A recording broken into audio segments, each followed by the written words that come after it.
তারা ঘুমিয়েছে? হ্যাঁ।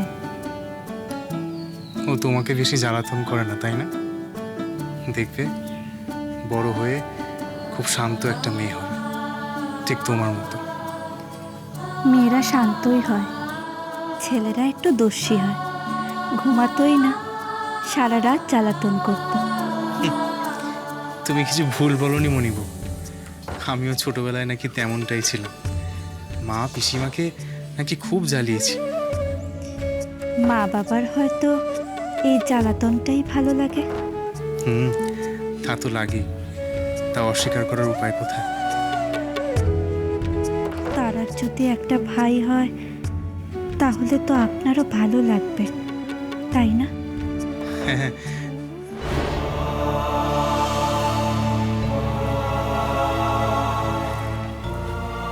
এ তুমি কি বলছো মনিব?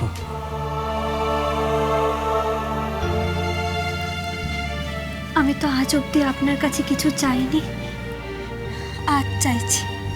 আপনার জন্যই চাইছি, দয়া করে আমাকে ফেরাবেন না। আমি তোমার কথা ঠিক বুঝতে পারছি না মনিব। আত্মাস্তোত্রে তো লেখা আছে, অপুত্রে লভতে পুত্রাং ত্রিপক্ষ শ্রবণং ইয়াদি। হ্যাঁ, তা ঠিকই লেখা আছে। আপনি তো বলেন এই স্তোত্র স্বয়ং আত্মা মায়ের নিজের মুখে বলা, আপনি নিজে থেকে লেখেননি। স্বপ্নে আত্মা মা আপনাকে যেমনটা বলেছে আপনি তেমনটাই লিখেছেন। হ্যাঁ, তাই।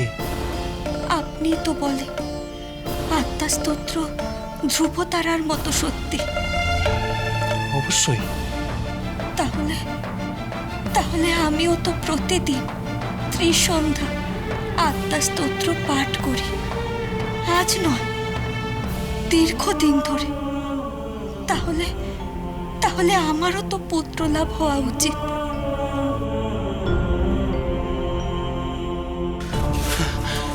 এ তুমি কি বলছো মনিব? আমি তো তোমার কাছে কোনো কিছু গোপন করি না। আমাকে শিগগিরই কলকাতায় যেতে হবে। সেখানে দক্ষিণেশ্বরে সচিন একটা ভালো জমির সন্ধান পেয়েছে। সেই জমিতে আত্মা মায়ের মন্দির তৈরি হওয়ার কথা, কিন্তু যতক্ষণ আমি সেখানে গিয়ে দেখছি ওরা কোনো কিছু স্থির করে উঠতে পারছে না। কি বলছেন? আপনি কলকাতায় যাবেন? তাই তো কথা ছিল মনিব। আমার তো 2 বছরের সংসারে থাকার কথা। আর এই কথা আর কেউ জানুক বা না জানুক, তুমি তো সব কথা জানো। আমি তো তোমার কাছে কোনো কথাই গোপন করিনি মনিব। সেই 2 বছরের সময়সীমা তো এবার শেষের দিকে। আত্মাস্তোত্র যদি সত্যি হয়, আপনার স্বপ্ন যদি সত্যি হয়, আপনার সংসারে থাকার সময় যদি সত্যি হয়, তাহলে তাহলে আমার চাহিদাও সত্য। আমি কেন হতভাগিনী হয়ে থাকবো বলুন তো? আমি কেন প্রতিদিন আত্মাস্তোত্র পাঠ করার পরেও মায়ের কৃপা থেকে বঞ্চিত থাকবো? কেন আমি মায়ের কৃপা পাবো না? কেন আমার পুত্র লাভ হবে না? তোমার মেয়ে হয়েছে বলে কি তুমি অখুশি মনিব? তারাকে নিয়ে তোমার মন ভরেনি? আজ তাহলে আমি আপনাকে সত্যি কথাটা বলি। তারা আমার কাছে মা অন্নপূর্ণার কৃপা। কাশিতে থাকাকালীন মা অন্নপূর্ণা আমাকে স্বপ্ন দিয়েছিলেন।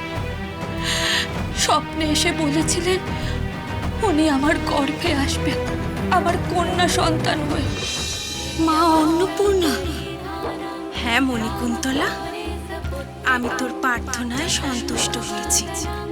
আমি কন্যা রূপে তোর গর্ভে আসব। চৈত্র মাসের শুক্লা অষ্টমী তিথিতে আমি তোর কন্যা সন্তান হয়ে ভূমিষ্ঠ হব। এসব তুমি কি বলছো মা? আমি মা হব, তুমি আমার সন্তান হবে? কিন্তু আমার স্বামী যে সন্ন্যাসী। জানি আমি, আমার স্বামীও যে সন্ন্যাসী। সে যে দিগম্বর ভোলা মহেশ্বর। তার যে সংসারে কোনো মন ছিল না, আমি তাকে সংসারী করিয়েছি। তেমনি তুইও তোর স্বামী অন্নদাচরণকে গেরুয়া ত্যাগ করিয়ে সন্ন্যাসী থেকে সংসারী করবি। মা, তারপর যেমন আমার সংসারে এসছে 2টি সন্তান, কার্তিকে ও গণপতি, ঠিক তেমনি তোর গর্ভেও আসবে 2 সন্তান। কিন্তু আমি বেশি দিন মানব রূপে এই পৃথিবীতে থাকতে পারবো না মণিকুন্তলা। আমাকে খুব তাড়াতাড়ি ফিরে আসতে হবে। শুধু তোর সংসার পরিপূর্ণ করার জন্য, শুধু অন্নদাকে সংসারে ফেরানোর জন্য আমি তোর গর্ভে আসবো। কিন্তু বেশি দিন এই পৃথিবীতে থাকবেন না, খুব তাড়াতাড়ি চলে যাবেন।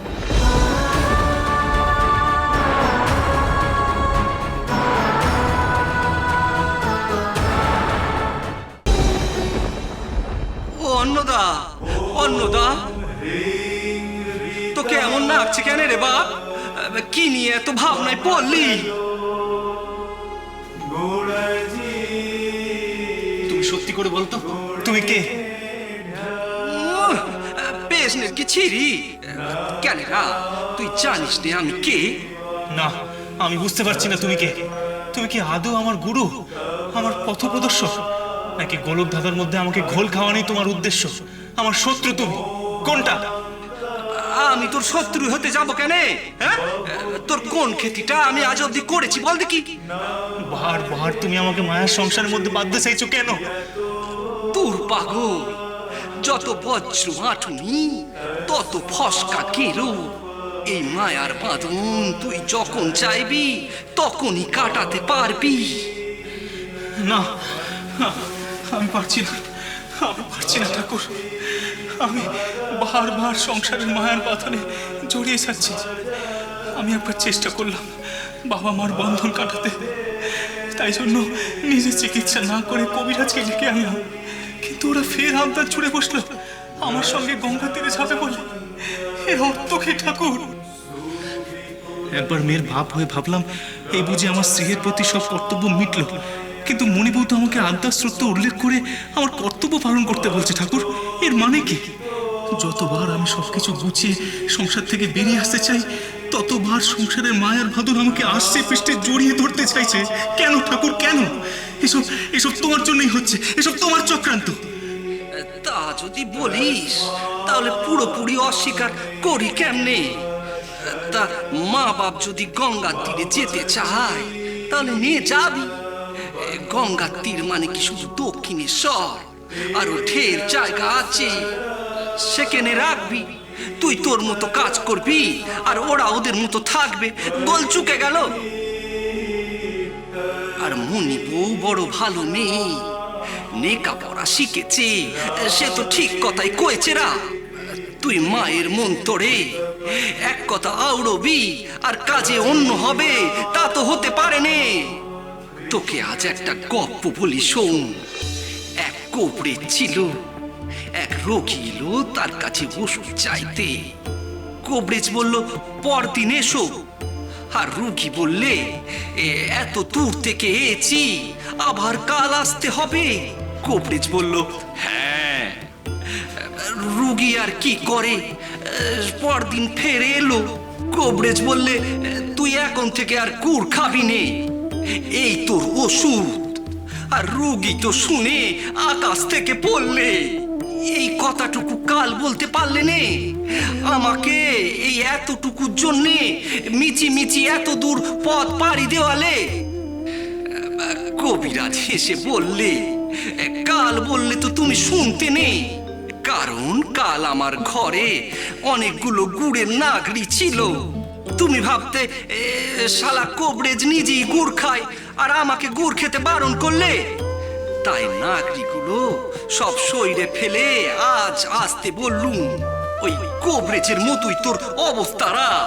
তুই নিজেই মায়ের কাছে স্তবখানা শুনে নিকেছিস, দুনিয়ার লোককে সেই স্তব পাঠ করতে কইছিস। আর তোর বইয়েরই যদি পুত্র নাম না হয় তাহলে নোকে আদ্দামাকে মানবে কেনেরা? হ্যাঁ ঠাকুর, শোন, আজ বললে আজই যেমন কেউ সংসারী হতে পারে নে, তেমনি আজ বললে আজই সংসার কেউ ছাড়তেও পারে নে। একটু একটু করে সইয়ে সইয়ে ছাড়তে হয়। কলকাতায় বাপ মাকে নিয়ে গিয়ে রাখলি, অথচ নিজের কাছে রাখলি নে। বইয়ের ইচ্ছেও পূরণ করলি, অথচ সাধন পথ থেকেও সরলি নে। তবেই তো এই টুকুন টুকুন করে সংসার ছাড়তে পারবি রা।